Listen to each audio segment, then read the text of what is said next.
പുതിയ പാസ്പോർട്ടുള്ള പ്രവാസികൾക്ക് SIRൽ വോട്ട് ചേർക്കാനാകുന്നില്ല. പുതിയ പാസ്പോർട്ട് നമ്പറിലെ 2 ഇംഗ്ലീഷ് അക്ഷരങ്ങളിൽ ഒന്ന് വെബ്സൈറ്റിൽ കൃത്യമായി രേഖപ്പെടുത്താൻ സംവിധാനമില്ലാത്തതാണ് പ്രതിസന്ധിക്ക് കാരണം. ഇന്ത്യക്ക് പുറത്ത് ജനിച്ചവരെ ഉൾപ്പെടുത്താനുള്ള ഓപ്ഷനും നിലവിൽ വന്നിട്ടില്ല. Media 1 exclusive.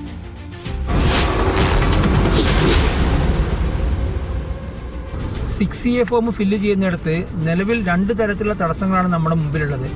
ഒന്ന്, നമ്മുടെ പാസ്പോർട്ട് നമ്പറിന്റെ തുടക്കത്തിൽ ഇംഗ്ലീഷ് അക്ഷരങ്ങൾ 2 എണ്ണമാണ് എങ്കിൽ ആ 2 ആൽഫബറ്റുകൾ നമ്മൾ 6A ഫോമിൽ ടൈപ്പ് ചെയ്യുന്നതോടുകൂടി ഇൻവാലിഡ് പാസ്പോർട്ട് നമ്പർ എന്ന് എഴുതി കാണിക്കുകയും തൊട്ടടുത്ത സ്റ്റെപ്പിലേക്ക് നമുക്ക് പോകാൻ സാധിക്കുകയും ചെയ്യുന്നില്ല. രണ്ടാമത്തെ വിഷയം, നമ്മുടെ പ്ലേസ് ഓഫ് ബർത്ത് ഇന്ത്യക്ക് പുറത്താണെങ്കിൽ അത് രേഖപ്പെടുത്താനും നിലവിൽ നമ്മുടെ ഫോമിൽ സംവിധാനമില്ല. ഏതെങ്കിലും ഇന്ത്യൻ സംസ്ഥാനം തിരഞ്ഞെടുക്കുകയും അതിൽ നമ്മളുടെ പ്ലേസ് ഓഫ് ബർത്ത് രേഖപ്പെടുത്താനുള്ള സംവിധാനമേ നിലവിലുള്ളൂ. ജനുവരി 23 മുമ്പായിട്ട് ഈ സാങ്കേതിക തടസ്സങ്ങൾ നീങ്ങി എല്ലാവർക്കും 6A ഫോം ഉപയോഗിച്ച് വോട്ടേഴ്സ് ലിസ്റ്റിൽ ഉൾപ്പെടാനുള്ള സംവിധാനങ്ങൾ ഒരുക്കി തരണമെന്നാണ് നമുക്ക് അധികൃതരോട് ആവശ്യപ്പെടാനുള്ളത്. വിവരങ്ങളുമായി സാജിദ് അജ്മലും ദുബായിൽ നിന്ന് ഷിനോജ് ഷംസുദ്ദീനും ചേരുകയാണ്. സാജിദിലേക്ക്. സാജിദ്, നോക്കൂ, ഈ SIR വരുമ്പോൾ തന്നെ പ്രവാസികൾ വലിയ ആശങ്കയിലായിരുന്നു.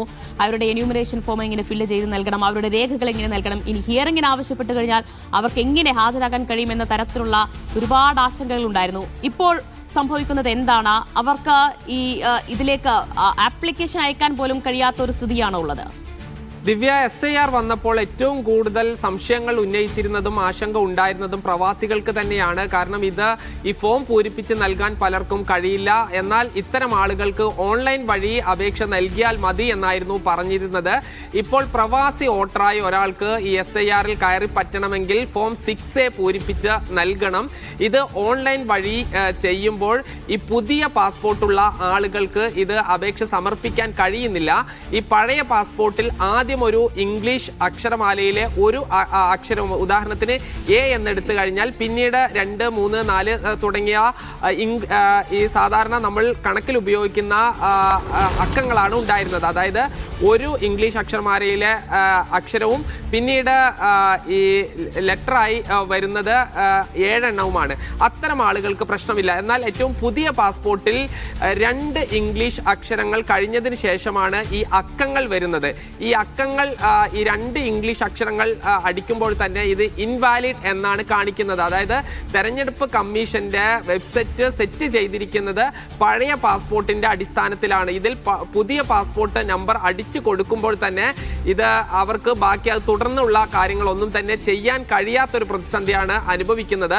22-ാം തീയതിക്കുള്ളിൽ ഇത് പൂർത്തീകരിക്കണം. ഇല്ലെങ്കിൽ പിന്നീട് സമയം നീട്ടി നൽകുമോ എന്ന കാര്യത്തിലും ഒന്നും ഒരു വ്യക്തതയില്ലാതിരിക്കുകയാണ്. നോക്കൂ, ഇന്ത്യൻ വിദേശകാര്യ മന്ത്രാലയമാണ് ഒരു പ്രവാസിക്ക് പാസ്പോർട്ട് അടിച്ചു നൽകുന്നത് എന്ന് ഓർക്കണം. അതേ കേന്ദ്ര സർക്കാരിന്റെ നേതൃത്വത്തിൽ അല്ലെങ്കിൽ തെരഞ്ഞെടുപ്പ് കമ്മീഷൻ നടത്തുന്ന പ്രോസസ്സാണ് SIR. അതിൽ പോലും ഈ ഇന്ത്യൻ പാസ്പോർട്ട് ഉപയോഗിച്ച് അപേക്ഷ നൽകാൻ കഴിയുന്നില്ല എന്ന് പറയുമ്പോൾ അത്ര ഗൗരവത്തിലെ ഈ വിഷയം, ഈ കാര്യങ്ങളൊക്കെ കൈകാര്യം ചെയ്യുന്നുള്ളൂ എന്നല്ലേ മനസ്സിലാക്കേണ്ടത്? തീർച്ചയായും ഇത് ചെറിയൊരു സാങ്കേതിക ഈ പ്രശ്നം മാത്രമാണ്. എന്നാൽ ഇത് പരിഹരിക്കുന്നില്ല എന്നുള്ളതാണ് ഏറ്റവും വലിയ പ്രശ്നം. ഇത് കേന്ദ്ര തെരഞ്ഞെടുപ്പ് കമ്മീഷനാണ് ഇതിനൊരു പരിഹാരം കാണേണ്ടത്.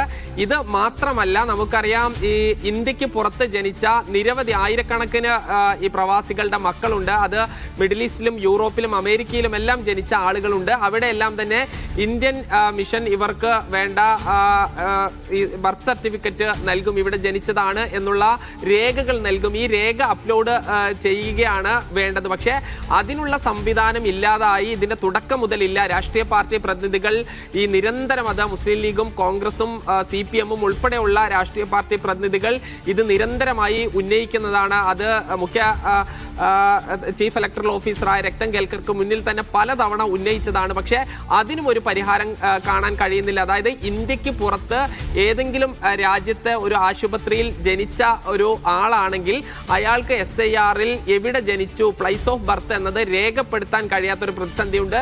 ഇത് നിരന്തരം ആവശ്യപ്പെട്ടിരുന്നു. അത് BLO മുതൽ ജില്ലാ കളക്ടർ വരെയുള്ള ആളുകൾ, ഇത് കൂടാതെ രാഷ്ട്രീയ പാർട്ടി പ്രതിനിധികളെല്ലാം തന്നെ ആവശ്യപ്പെട്ടിട്ടും ആ ഒരു ഓപ്ഷൻ കൊണ്ടുവരാനും ഇതുവരെ കഴിഞ്ഞിട്ടില്ല.